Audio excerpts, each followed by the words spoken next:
नमस्कार दोस्तों, आज हम इस वीडियो में आपके साथ डिस्कस करेंगे पडलिंग फर्नेस के बारे में। पडलिंग फर्नेस को रिवर्बरेटरी फर्नेस और एयर फर्नेस के नाम से भी जाना जाता है और हिंदी में इसको परावर्तनी भट्टी कहते हैं। इस फर्नेस की इन्वेंशन ग्रेट ब्रिटेन में हुई थी और हेनरी कोर्ट जो एक इंग्लिश आयरन मास्टर था, उन्होंने वर्ष 1784 में पडलिंग फर्नेस के इम्प्रूव्ड वर्जन को पेटेंट करवाया था। और पडलिंग फर्नेस के द्वारा जो मटेरियल प्रोड्यूस किया जाता है उसे स्टैचू ऑफ लिबर्टी जो न्यूयॉर्क में स्थित है उसका फ्रेमवर्क इसी मटेरियल से तैयार किया गया था। फ्रांस की राजधानी पेरिस में स्थित आईफल टावर को भी इसी मटेरियल से बनाया गया था और उस मटेरियल का नाम है रोट आयरन। तो पडलिंग फर्नेस का इस्तेमाल पिग आयरन से रोट आयरन को मैन्युफैक्चर करने के लिए किया जाता है। अब जो पिग आयरन है ये हमें कैसे मिलता है? पिग आयरन के लिए हम जो माइंड आयरन ओर है जैसे red haematite, magnetite, limonite, iron pyrite या साइडराइट, इन्हें हम कोक और फ्लक्स की मौजूदगी में ब्लास्ट फर्नेस में इसके ऊपर एक प्रकार से प्रोसेस की जाती है और ब्लास्ट फर्नेस के प्रयोग से हम माइंड आयरन ओर से पिग आयरन को एक्सट्रैक्ट करते हैं और ये जो पिग आयरन है इसे फिर पडलिंग फर्नेस में इस्तेमाल किया जाता है जिससे रोट आयरन बनता है। रोट आयरन एक प्रकार से हाई ग्रेड आयरन है, प्योरेस्ट फॉर्म है आयरन की। तो अब बात करते हैं पडलिंग फर्नेस की कंस्ट्रक्शन की और इसमें वर्किंग किस प्रकार से होती है। तो ये जो डायग्राम आपको नज़र आ रहा है ये पडलिंग फर्नेस या रिवर्बरेटरी फर्नेस है। तो इसमें देखें कि सबसे पहले ये जो पर्सन आपको दिख रहा है इसको हम कहते हैं पडलर। पडलर का काम होता है पडलिंग रोड के प्रयोग से जो मोल्टन मेटल है उसके ऊपर जो स्लैग बनता है उसको रिमूव करना है, जो बाद में प्रोड्यूस हुई पडल्ड आयरन है उसको लेकर जाना है। तो ये सारे काम पडलर करता है। तो इस डायग्राम को अगर आप देखें तो इसकी जो शेप होती है ये दिखने में लॉन्ग है, रेक्टेंगुलर होती है और इसकी जो ये छत होती है एक प्रकार से जो रूफ है ये आर्च्ड सीलिंग होती है, मतलब कि धनुषाकार होती है। और इसके ऊपर यहाँ पर ये जो पोर्शन आपको नज़र आ रहा है इसे हम बंग्स कहते हैं। बंग्स को रिमूव करके इस फर्नेस में मेटल चार्ज जो पिग आयरन या जो स्क्रैप है उसे हम इसको हटाकर रिमूव करके हर्थ या भट्टी में उसको डाला जाता है और उसके बाद मेटल चार्ज को डालने के बाद इनको क्ले की मदद से सील कर दिया जाता है। और दिखने में ये जो फर्नेस है वो ओपन हर्थ फर्नेस की तरह होती है। फ़र्क सिर्फ इतना होता है कि पडलिंग फर्नेस में ये जो इनकमिंग एयर है इसको प्रीहीट करने के लिए रीजनरेटिव चैम्बर का इस्तेमाल नहीं होता जो हम ओपन हर्थ फर्नेस में प्रयोग करते हैं। और पडलिंग फर्नेस में पिग आयरन या मेटल चार्ज को बंग्स के थ्रू फर्नेस में भेजा जाता है और ऐसा ओपन हर्थ फर्नेस में नहीं होता। तो ओपन हर्थ फर्नेस के मुकाबले पडलिंग फर्नेस का टेम्परेचर भी कम होता है। उसके बाद यहाँ पर आप देखें फायरिंग डोर लगा है। फायरिंग डोर का ये जो होल है इसके थ्रू फ्यूल को चार्ज किया जाता है और ये जो फ्यूल हम इसमें इस्तेमाल करते हैं वो ऑयल हो सकता है, पल्वराइज्ड बिट्यूमिनियस या एंथ्रेसाइट कोल हो सकता है। बिट्यूमिनियस कोल में जो कार्बन है वो 70 से 80% होता है और एंथ्रेसाइट कोल में जो कार्बन है वो 90% से ज़्यादा होता है। तो मेटल चार्ज को हीट करने और मेल्ट करने के लिए फ्यूल का इस्तेमाल किया जाता है। और ये जो फायर ग्रेट है जो यहाँ पर कास्ट आयरन की जाली बनी होती हैं तो इसके ऊपर जो फ्यूल है उसको चार्ज किया जाता है, रखा जाता है। और जो फायर प्लेस या जो फायर ग्रेट है जहाँ पर ये फ्यूल बर्न होगा, जैसा हमने बात की कास्ट आयरन की जाली बनी होती है, उसका जो साइज़ है वो भी डिपेंड करता है हम किस फ्यूल को यूज़ करते हैं। क्योंकि अगर हम बिट्यूमिनियस कोल का इस्तेमाल करते हैं तो उस केस में जो जाली या ग्रेट का साइज़ होता है वो 2 फीट बाई 3 फीट होता है और जो एंथ्रेसाइट कोल का अगर हम इस्तेमाल करें तो उस केस में जो ग्रेट साइज है, जो जाली का साइज़ है वो 4.9 फीट बाई 3.9 फीट होता है। अब बात करते हैं यहाँ पर अलग से अगर आप देखें एक पार्शियल वाल बनी हुई है, एक छोटा सा ब्रिज बना हुआ है कह सकते हैं। इसका काम होता है कि जो फ्यूल हम यूज़ करेंगे और जो मेटल चार्ज हम बंग्स के माध्यम से डालेंगे उनको अलग अलग रखना है।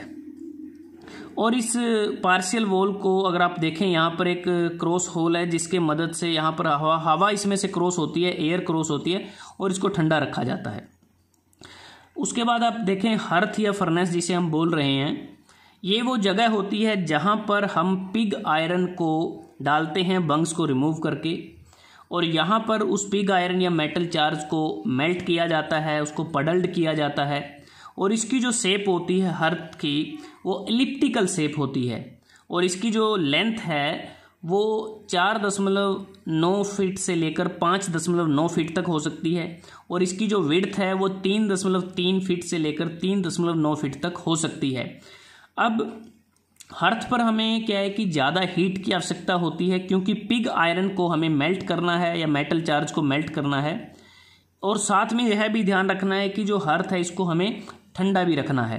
तो इसको ठंडा रखने के लिए अगर आप यहाँ नीचे देखें, ये जो क्रॉस होल बने हैं यहाँ से हवा क्रॉस करती है जो इसको ठंडा रखने में मदद करती है, और ये जो कूल एयर है यहाँ से कॉन्स्टेंट इसका फ्लो रहता है, रनिंग रहता है। इसके अतिरिक्त कई बार इसके बॉटम में से वाटर को भी थ्रो किया जाता है।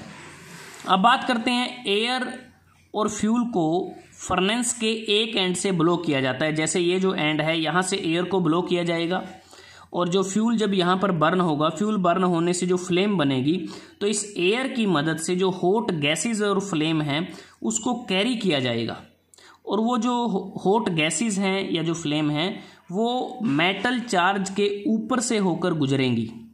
फ्लेम और हॉट गैसेस पडलिंग फर्नेस की ये जो छत है, ये जो रूफ है, और इसकी जो वॉल्स है, दीवारें होती हैं, उसको गर्म कर देती है, और फर्नेस की छत और दीवारों से जो रिफ्लेक्टेड और रेडिएटेड हीट का प्रयोग हम इस हर्थ या भट्टी में रखे मेटल चार्ज को सुपर हीट करके उसे मेल्ट करने में उसका यूटिलाइजेशन किया जाता है।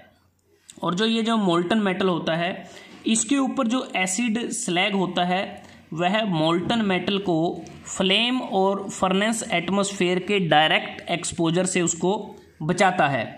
और एयर फर्नेस या पडलिंग फर्नेस में फ्लेम और फ्यूल मोल्टन मेटल के साथ अगर हम देखें डायरेक्ट कांटेक्ट में नहीं आते, जिससे कोक में जो कार्बन और सल्फर एलिमेंट होते हैं वो मोल्टन आयरन में मिक्स नहीं होते, जैसा कि कपोला फर्नेस में होता है।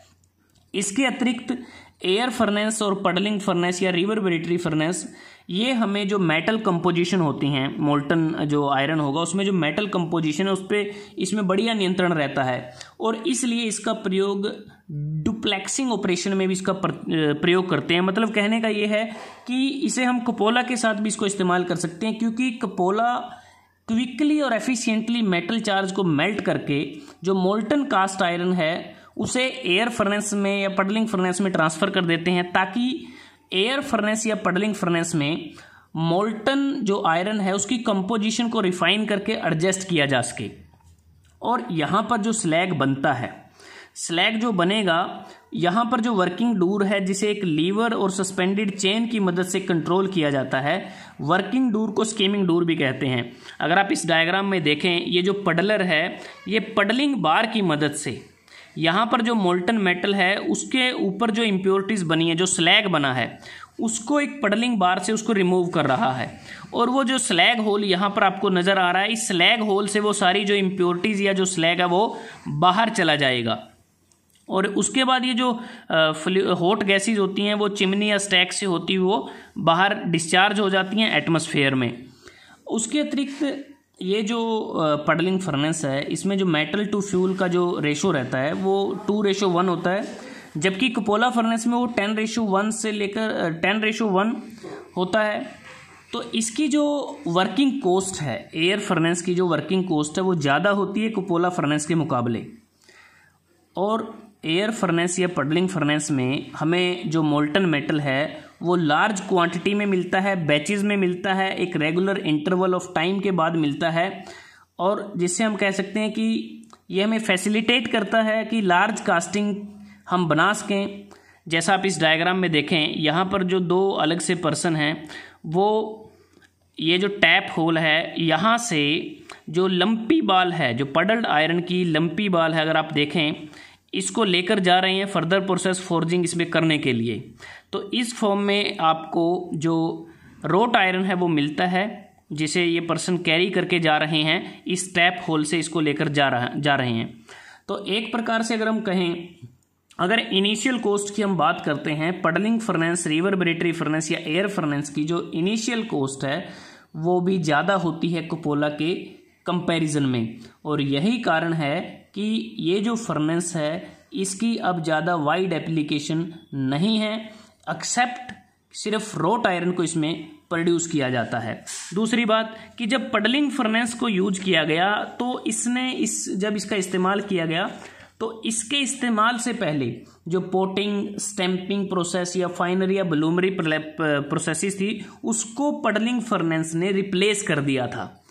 अब हम बात करें कि जो पडलिंग फर्नेस है, तकरीबन 1850 के दशक में पडलिंग फर्नेस की मदद से स्टील की भी स्मॉल प्रोडक्शन की गई, टूल स्टील की या कार्बन स्टील की, गुड क्वालिटी का कार्बन स्टील बनाया गया जिसका इस्तेमाल स्वॉर्ड बनाने में, नाइफ बनाने में या वेपन्स बनाने में किया गया। लेकिन बाद में जो स्टील की प्रोडक्शन थी उसको जो पडलिंग फर्नेस से बनाया गया था, बाद में ओपन हर्थ प्रोसेस या जो बेसैमर प्रोसेस आई थी उसके द्वारा पडलिंग फर्नेस को भी रिप्लेस कर दिया गया।